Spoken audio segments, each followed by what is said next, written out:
Amada igreja, boa noite, a paz de Jesus, amém, que bom estarmos então aqui juntos. Espero que todo mundo esteja feliz, está na casa do Senhor nessa noite, cultuando, louvando, adorando ao Senhor, que seja então uma bênção esse nosso tempo junto, tempo de adoração, como é precioso, não é? A palavra do Senhor faz parte, integra, né? Todo esse momento, então ela é compartilhada para nossa edificação, as orações são sempre nesse sentido. Por isso, para nós irmos logo então ao que o Senhor traz para nós na sua palavra nessa noite, convido os irmãos a abrirem as Bíblias no Evangelho de Marcos, capítulo 8, versículos 34 e 35. Repetindo, Evangelho de Marcos, capítulo 8, versículos 34 e 35, é a base da mensagem nesta noite.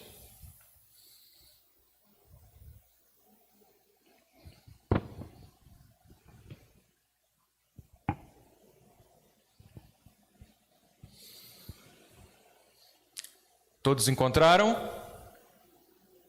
Peço então para que os irmãos me acompanhem na leitura, Marcos 8, 34 e 35, com uma bela voz para honrar ao Senhor. Marcos 8, 34. Então, convocando a multidão e juntamente os seus discípulos, disse-lhes: se alguém quer vir após mim, a si mesmo se negue, tome a sua cruz e siga-me. Quem quiser, pois, salvar a sua vida, perdê-la-á. E quem perder a vida por causa de mim e do Evangelho, salvá-la-á. Queridos, a primeira pergunta nessa noite a respeito dessa passagem lida: o quanto você tem sentido que tem caminhado junto com Jesus? O quanto a cada dia você tem pensado que a sua caminhada neste mundo acompanha os passos de Jesus? Esse é o nosso pensamento nessa noite, porque o tema dessa mensagem é justamente um contradiscurso ao mundo.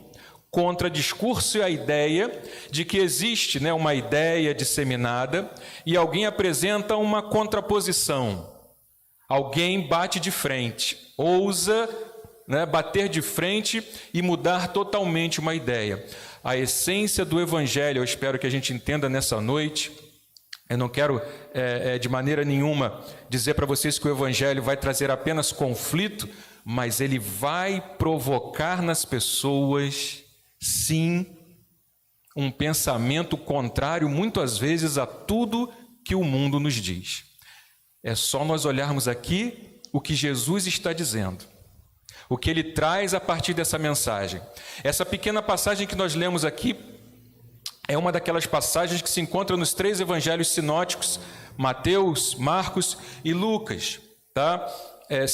Com quase nenhuma diferença. Mateus apenas diz que Jesus chamou os seus discípulos, enquanto Marcos diz que Jesus convocou a todo o povo e também aos seus discípulos, e Lucas já resume e diz que Jesus chamou a todos, tá?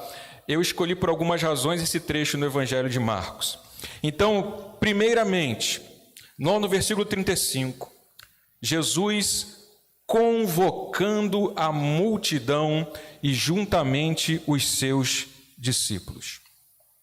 Os discípulos e as multidões seguiam Jesus por todos os lugares. Jesus até tinha dificuldade de vez em quando de ficar sozinho. De vez em quando queria subir ao monte para orar, escolher um lugar de sossego para ele entrar no momento de oração e intimidade com o Pai, e em muitos momentos ele nem conseguia, porque havia sempre alguém procurando, alguém buscando, alguém que queria alguma coisa de Jesus. Então ele era seguido por todos os lugares, tá? Em todos os lugares as pessoas o buscavam por alguma razão. Porém, aqui tem um destaque que eu achei interessante do Evangelho de Marcos. Aqui é Jesus que está chamando o povo. Jesus, como diz aqui, convocou a multidão e os seus discípulos, como se ele separasse o momento e falasse: agora, eu aqui estou chamando vocês, e vocês precisam, como tudo que ele dizia, precisam ouvir as palavras que eu tenho para vocês. Então, primeiramente, entendamos que esse é um trecho que Jesus convocou todo o povo para parar, para dar atenção ao que ele tinha para dizer. Tanto os que o seguiam por várias razões, quanto aqueles que foram chamados para serem seus discípulos. Ali, então, era um momento em que a palavra de Jesus era uma palavra para provar aqueles que realmente desejariam continuar seguindo o Mestre, ou seja, uma palavra muito forte para provar a força dos seus seguidores. Quando eu perguntei então aos amados se você tem refletido se do dia a dia você consegue sentir os seus passos acompanhando Jesus, é porque vem uma palavra de vez em quando de Jesus que é para provar, que é para te fazer despertar o quanto você tem procurado verdadeiramente caminhar com Ele. Então ele prossegue a partir dessa convocação e ele diz, em primeiro lugar: se alguém quer vir após mim, a si mesmo se negue. Por qual motivo o povo naquela época seguia Jesus? Eu listei assim, rapidamente algumas coisas. O que atraía as multidões a Jesus, tanto para segui-lo, quanto aqueles momentos em que, ao saber que Jesus estava indo para um lugar, o povo já inundava aquela cidade, vinha gente de tudo que era lado e já se reunia naquele lugar para parar. O mestre está chegando, Jesus, aquele profeta que nós ouvimos falar, então vamos ao encontro dele. Ele vai estar ali, nós precisamos estar ali também. Então Jesus arrastava aquelas multidões em vários lugares. Até esse momento, olhando os evangelhos, Jesus já havia dado vista aos cegos, já havia curado aleijados que começaram a andar. Jesus já havia aqui expulsado demônios de várias pessoas. Jesus já havia aqui também multiplicado pães e peixes.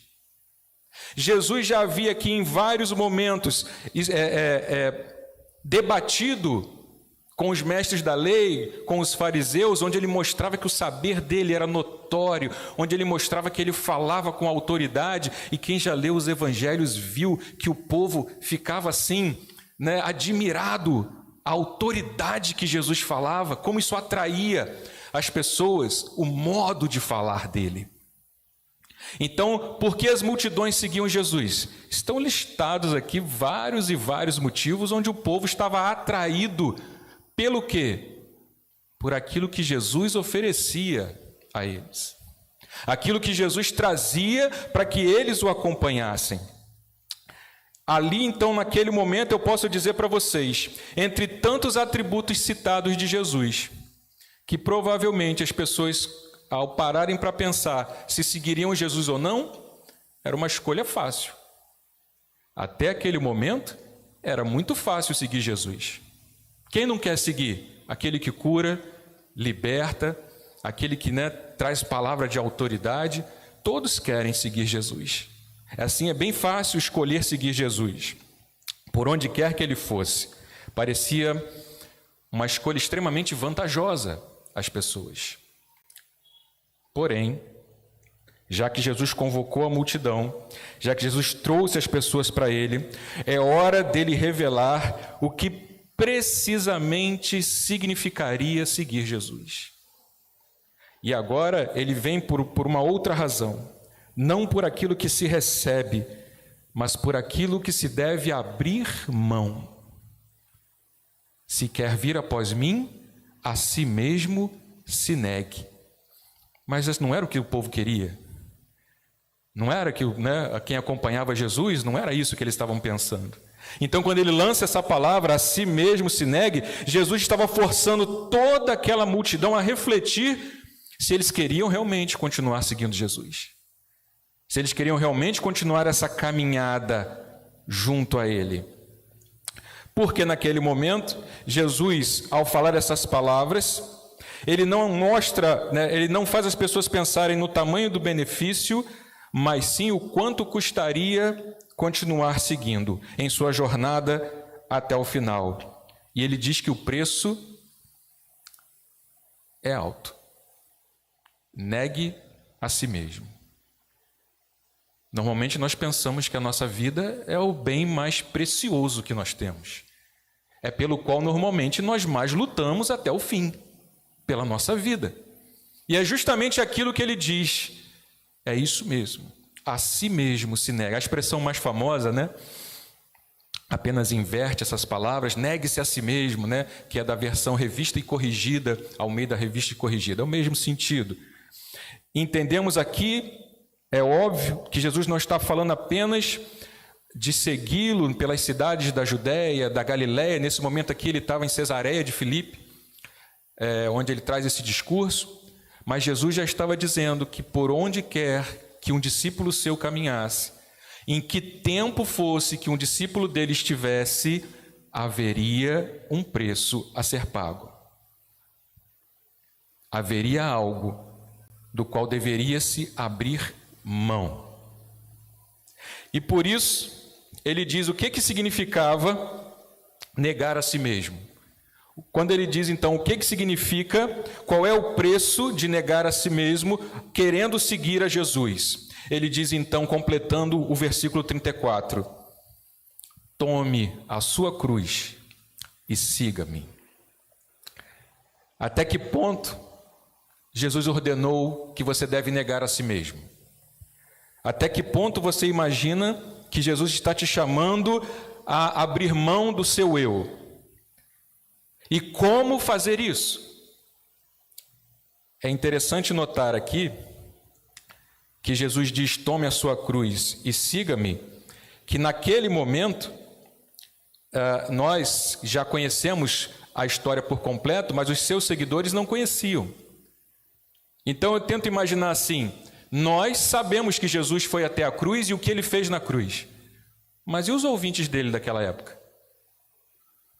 Algum deles já conhecia, apesar de Jesus já ter anunciado que ele iria para a cruz, pagar pelos nossos pecados, morreria ali e ao terceiro dia iria ressuscitar?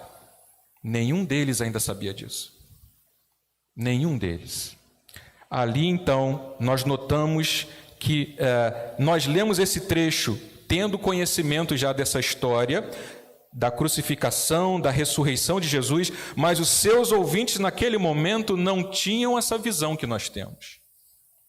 Isso significa que provavelmente a expressão tomar a cruz era uma expressão que todos entendiam literalmente como ser condenado à morte. O que era a cruz para aquela época? Era um ato condenatório.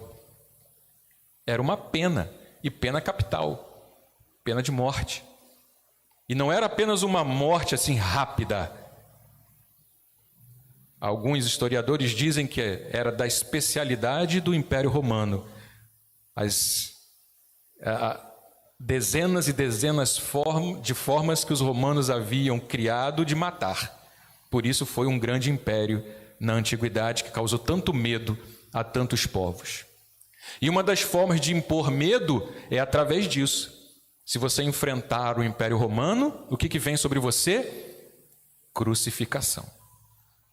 Então o povo já sabia o que era cruz, porque já haviam visto outros e outros condenados carregando aquela trave de madeira. Eu sei que alguns filmes mostram, né, Jesus carregando aquela cruz enorme, né, e tal, mas normalmente era uma trave de madeira, não tão alta como aquela, tá? Mas que o condenado tinha que carregar. E depois, chegando lá, né, amarravam em forma de cruz, crucificavam os cravos. Era uma forma de morte vergonhosa para aquela sociedade. Eis a força, então, dessa expressão para os ouvintes da época. Todos aqueles que estavam então ouvindo a Jesus, todos aqueles que naquele momento ouviam essa convocação de Jesus, tinham então em mente agora o quê? Um ser humano saindo de uma guarnição romana, cheio de chibatadas nas costas, carregando uma madeira pesada até o local da sua morte. Essa é a figura que Jesus trouxe à mente das pessoas. Tome a sua cruz. Uma figura difícil de lidar, não é? Porque ninguém queria isso para a própria vida. Nenhum daqueles queria isso para a própria vida.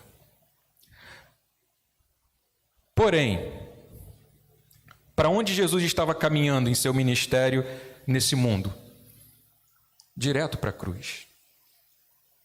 Como muitos já disseram, se inventa muito sobre um Jesus diferente do que os evangelhos mostram, né? Um Jesus que só é bonzinho, que cuida bem de todos. Jesus era real, verdadeiro. Palavras sinceras, palavras fortes, palavras que enfrentavam e confrontavam muitas vezes. E esse tipo de pessoa é crucificada. Jesus, em tudo que ele fez, pelo próprio plano de Deus, a direção da caminhada de Jesus, como ele mesmo havia anunciado, sempre foi em direção à cruz. Se a caminhada de Jesus nesse mundo era em direção à cruz, ele precisava dizer para quem vinha após ele: vocês vão caminhar para a cruz também? Vocês vão me seguir até a cruz? Nem sempre entendiam o que ele dizia. Nessa mesma parte aí, bem pertinho de vocês, se vocês olharem aqui, no capítulo 9, um pouquinho mais à frente, o versículo 31 e 32, Marcos 9, 31 e 32, diz assim: porque ensinava os seus discípulos e lhes dizia: o Filho do Homem será entregue nas mãos dos homens e o matarão, mas 3 dias depois da sua morte ressuscitará. Mas olha o final, versículo 32. Eles, contudo, não compreendiam isto e temiam interrogá-lo. Jesus falava da cruz para eles, mas eles não entendiam, porque a visão deles sobre Cristo era outra. Nós muitas vezes já ouvimos falar disso. Jesus está declarando que o caminho nesse mundo para os seus seguidores é direto para a cruz, mas não arrastado, não obrigado, não acorrentado. O caminho para a cruz é uma caminhada voluntária e consciente do que se está fazendo. Aquele que quer seguir Jesus de forma consciente e voluntária, tome a sua cruz e siga-me. Quando Jesus diz siga-me, nesse momento é um convite confortável. Venham me seguir, negue-se a si mesmo, tome sua cruz e siga-me. É um convite gostoso como aquele de Mateus 11, 28. Vinde a mim, vós que estáis cansados e sobrecarregados, e eu vos aliviarei. Que convite gostoso de ouvir, né? Ah, Jesus, eu estou tão cansado dessa vida, Jesus. Essa vida está tão difícil, Senhor, me dá esse repouso. Parece que ele está ali recitando o Salmo 23. Vou descansar, vou encontrar um local de pleno repouso, onde eu serei abastecido de tudo que eu preciso. Não é esse convite confortável, esse convite prazeroso. É agora um convite, negue-se mesmo, tome a sua cruz e siga-me. Este convite é o convite para sacrifício. Esse é um convite difícil. Não é um momento fácil.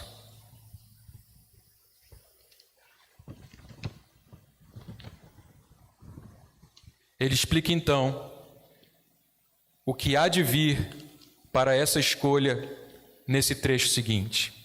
A partir do versículo 35, ele apresenta aquilo que eu falei no começo, a ideia do contrário, a ideia da contraposição, o que nós chamamos de contradiscurso. O mundo tem uma ideia, e Jesus e o Evangelho apresentam uma ideia totalmente contrária. O discurso é completamente contrário, porque ele diz no versículo 35, então, Quem quiser, pois, salvar a sua vida, perdê-la-á. E quem perder a vida por causa de mim e do Evangelho, salvá-la-á. É o discurso onde querer salvar é perder e aceitar perder é salvar. Uma ideia que pode parecer contraditória, mas que pelas palavras no ministério de Jesus era a maior verdade que Jesus poderia apresentar ao povo e àqueles que iriam segui-lo. Você quer continuar seguindo Jesus? No seu coração ainda arde o desejo de continuar seguindo Jesus? Quem quiser, pois, salvar a sua vida, perdê-la-á. Isso está associado à cruz. Não aceitar o que Jesus havia falado antes, ou seja, não aceitar tomar a cruz, significava o quê? O desejo de salvar e preservar a sua vida. Era um desejo natural, salvar e preservar a sua vida. E, obviamente, o desejo de quê? Não aceitar pagar o preço para seguir Jesus. Já que acabamos de falar que a cruz era para onde Jesus caminhava. Não tinha como seguir Jesus sem ser em direção à cruz. Não havia como. Esse era o caminho dele. E ele costumava deixar isso bem claro. Ou seja, nessa ideia de contrários, de contraposição, querer salvar aqui significa recusar o sacrifício. Sem cruz, não há sacrifício. Sem sacrifício, não há morte. Minha vida está salva. Assim parece que a vida está sendo preservada, quando na verdade, sem Cristo, sem Jesus, sem cruz, a vida está perdida, condenada. Então ele diz claramente, pois que se você quiser salvar a sua vida está perdida. Você não quer o sacrifício, você não quer a cruz. Assim parece que tudo está salvo. Recusar-se a sacrificar a vida de pecados deste mundo por Jesus, olha só, recusar-se a sacrificar a vida de pecados deste mundo por Jesus significaria recusar o sacrifício de Jesus na cruz pelos pecados do mundo. Assim, querer salvar era perder, enquanto ao contrário, aceitar perder era salvar. Se eu recuso o meu sacrifício, eu recuso também o sacrifício de Jesus por minha causa. E ele prossegue agora na outra ideia contraposta. Continuação do versículo. E quem quer perder a vida por causa de mim e do Evangelho, salvá-la-á. Na lógica do plano da justiça de Deus, Deus precisava executar a justiça mediante os pecados do mundo. Era assim, esse era o caminho, satisfazer a justiça. Um sinal, a cruz, mediante esse plano de justiça, a cruz era um sinal de morte e de vergonha, para que todos conheciam. E era esse sinal de morte e de vergonha que se tornaria o caminho da salvação. Porém, como dito há pouco, o caminho deveria ser voluntário e consciente. Assim, entregar a sua vida, naquele momento, seguir Jesus, não era uma aposta. Não era uma, olha, ele está chamando, já vi Jesus fazer tanta coisa, então eu vou caminhar com ele. Vamos ver no que vai dar. Não era uma aposta, mas uma convicção, verdadeiramente entender que perder a vida caminhando com Jesus era ganhar o que ele tinha a oferecer. Mas ele diz, aqui eu usei esse texto de Marcos, porque o final do versículo 35, os outros dois evangelistas não falam. Eles falam sim por causa de mim, mas aqui Marcos acrescentou, quem perder a vida por causa de mim e do Evangelho, salvá-la-á. Essa expressão do Evangelho que está junta a Cristo só tem em Marcos. E interessante, porque eu dei esse destaque. Já tinha os evangelhos naquela época? escritos, Mateus, Marcos, Lucas e João. Assim como Jesus ainda não tinha ido à cruz para o povo entender, os evangelhos também não estavam escritos. Nós conhecemos os evangelhos. Se você que está aqui essa noite, por acaso, ainda não teve um momento, de leitura dos evangelhos, Mateus, Marcos, Lucas e João, te recomendo se deleitar nessa leitura. Vai para os evangelhos, leia, você vai se alimentar das palavras de Jesus ali. Mas o povo ainda não tinha esses registros. Mas o povo não tinha as palavras de Jesus, o povo tinha o próprio Jesus falando para eles. Então o evangelho estava onde? Nele. Quem continuasse seguindo a ele até o final, teria todas as palavras, todos os ensinamentos, tudo que ele trouxe de vida pelas suas palavras, para guardar no coração e viver. Então a morte por Cristo e pelo evangelho. Jesus declarava o valor das palavras dele, mostrando não apenas Cristo Salvador, mas igualmente Senhor, para ser ouvido, e que se desse então o caminho como ele dizia, em Cristo e em suas palavras, somente em Cristo e em suas palavras, nós encontramos a verdadeira vida, a vida eterna. Pois bem, tendo visto essa passagem aqui, esses 2 versículos, como isso se aplica na igreja hoje? Como isso é para nós nos dias de hoje? Primeiramente, a igreja tem que ter consciência. E ela deve, sem murmurar, nunca, de maneira nenhuma, reclamar da sua caminhada. Porque o evangelho sempre foi esse contradiscurso ao mundo. Nós não fomos chamados para agredir ao mundo, mas fomos chamados para bater de frente com o modo de viver do mundo. É isso que temos conseguido? Nossa primeira reflexão na aplicação dessa noite.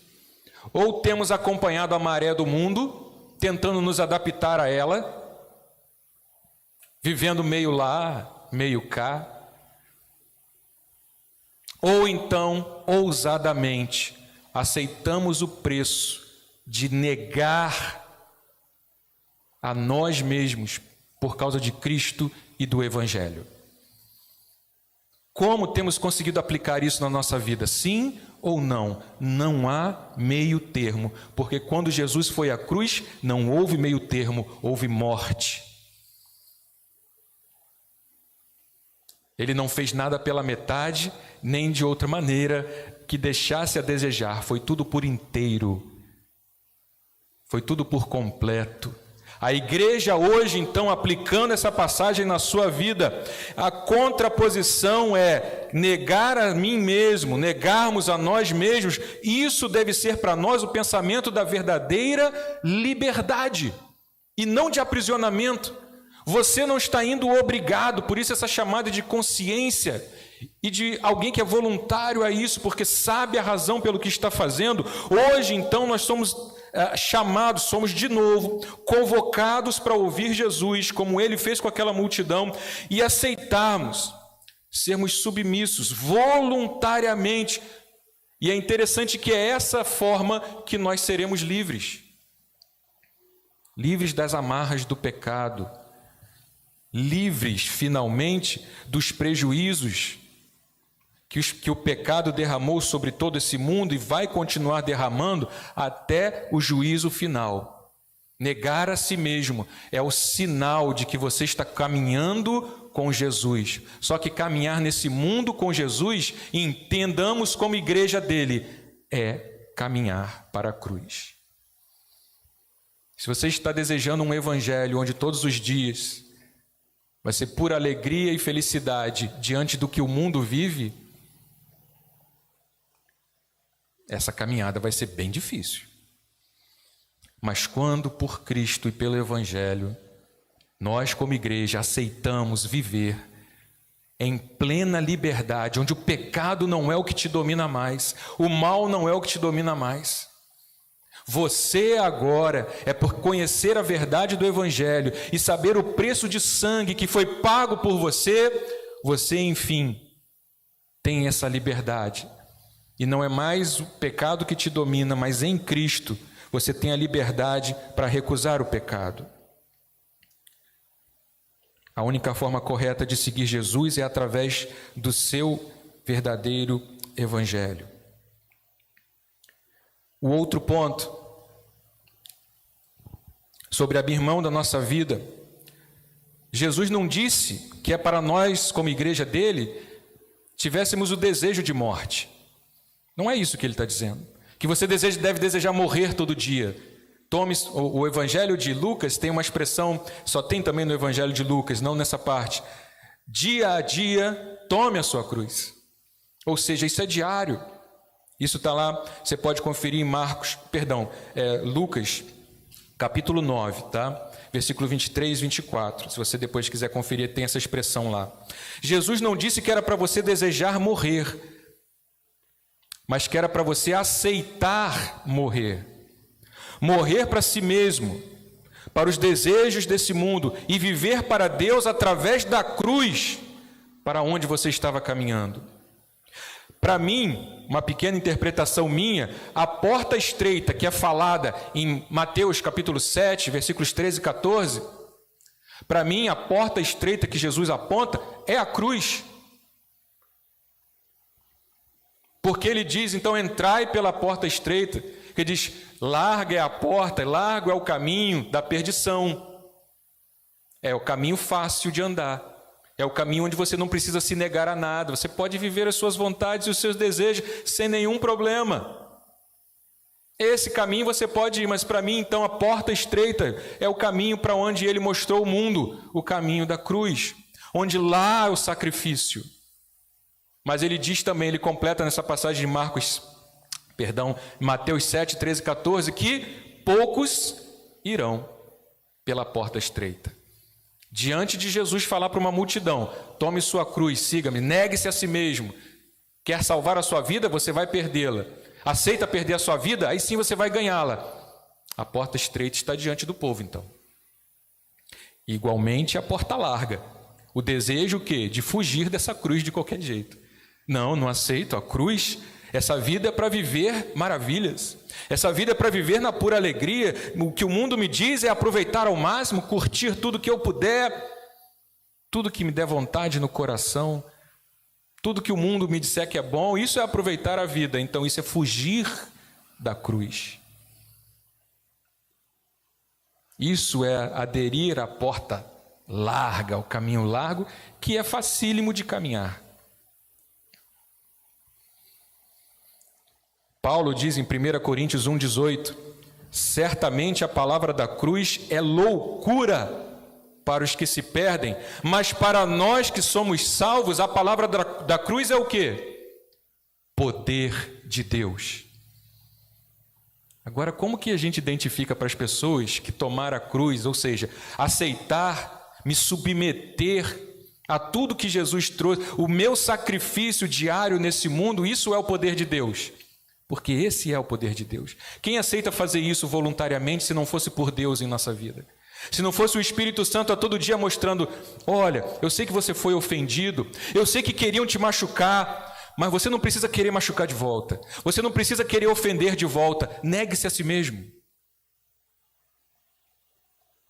Eu sei que você sofreu, alguém te fez sofrer, mas você não precisa machucar de volta para poder obter algum ganho, se sentir melhor porque machucou de volta. Entregue ao Senhor, tome essa cruz. Muitas pessoas podem achar que tomar a cruz são os sofrimentos comuns desse mundo. Tomar a cruz não são os sofrimentos comuns desse mundo. Está passando aí uma dificuldade financeira, de repente, isso não é a cruz de Cristo. Não é isso não, está doente, isso não é a cruz de Cristo, não é essa cruz. Não é esse sofrimento, não é esse tipo. Esse tomar a cruz para nós hoje tem que ser entendido esse tipo de desafio para a igreja. O que você tem a coragem de abrir mão, de sacrificar em nome de Jesus e do Evangelho.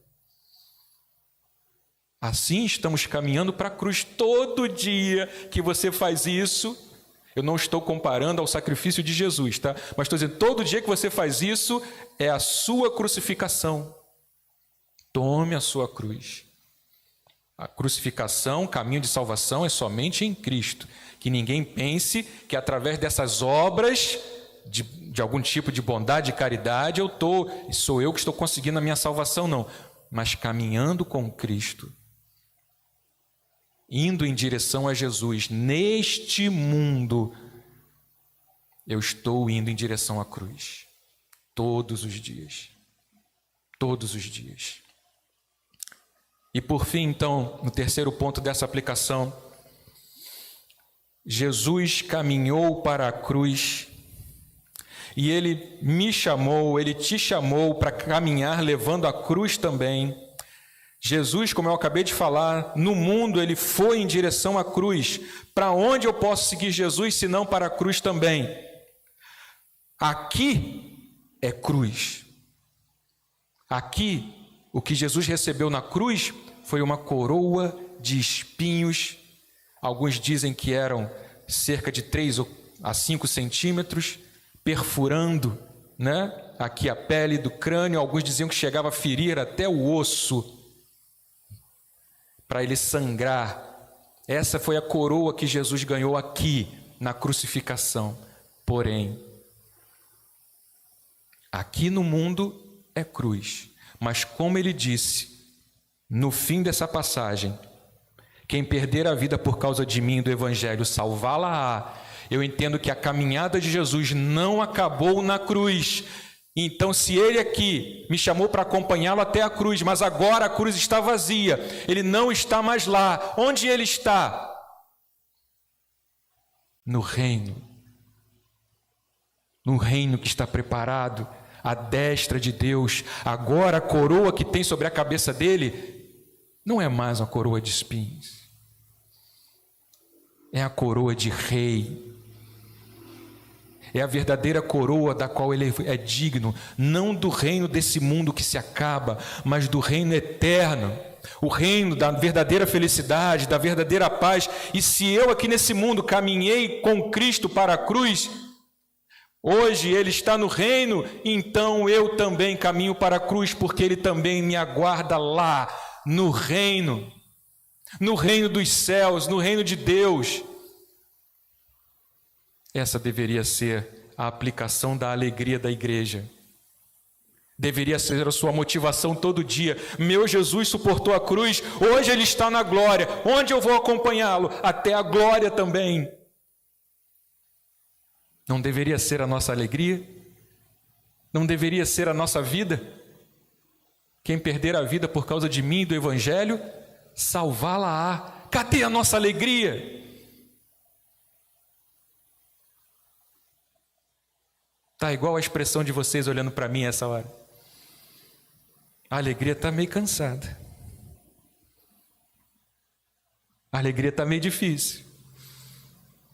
Não podemos deixar a caminhada dia a dia da cruz, que nos traz sofrimento, nos traz dor, traz. Mas por que Jesus foi até a cruz?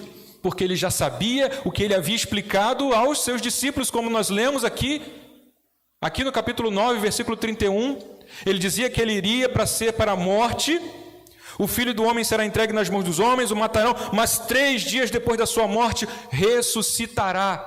Você vai até a cruz com Jesus, mas a sua vida está salva para a ressurreição eterna, para a alegria eterna. Nada pode roubar isso de você nesse mundo. Apocalipse, no capítulo 12, nos diz: venceram por causa do sangue do Cordeiro, mesmo em face da morte, não amaram a própria vida, por isso festejai. Apocalipse 12, versículos 11 e 12. Onde Jesus está agora, eu estarei também. Você estará também? Você está pronto para tomar a sua cruz? Você está pronto também para seguir o Mestre até o reino maravilhoso dos céus? Que isso signifique para você profundamente: a sua vida está salva, está nas mãos dele e nada vai tirar. Mas neste mundo, seja corajoso, minha irmã, seja corajosa, seja ousada. Tome sua cruz e siga Jesus. A palavra que nós temos nessa noite. Eu agradeço a oportunidade, passo a palavra então ao nosso presbítero dirigente.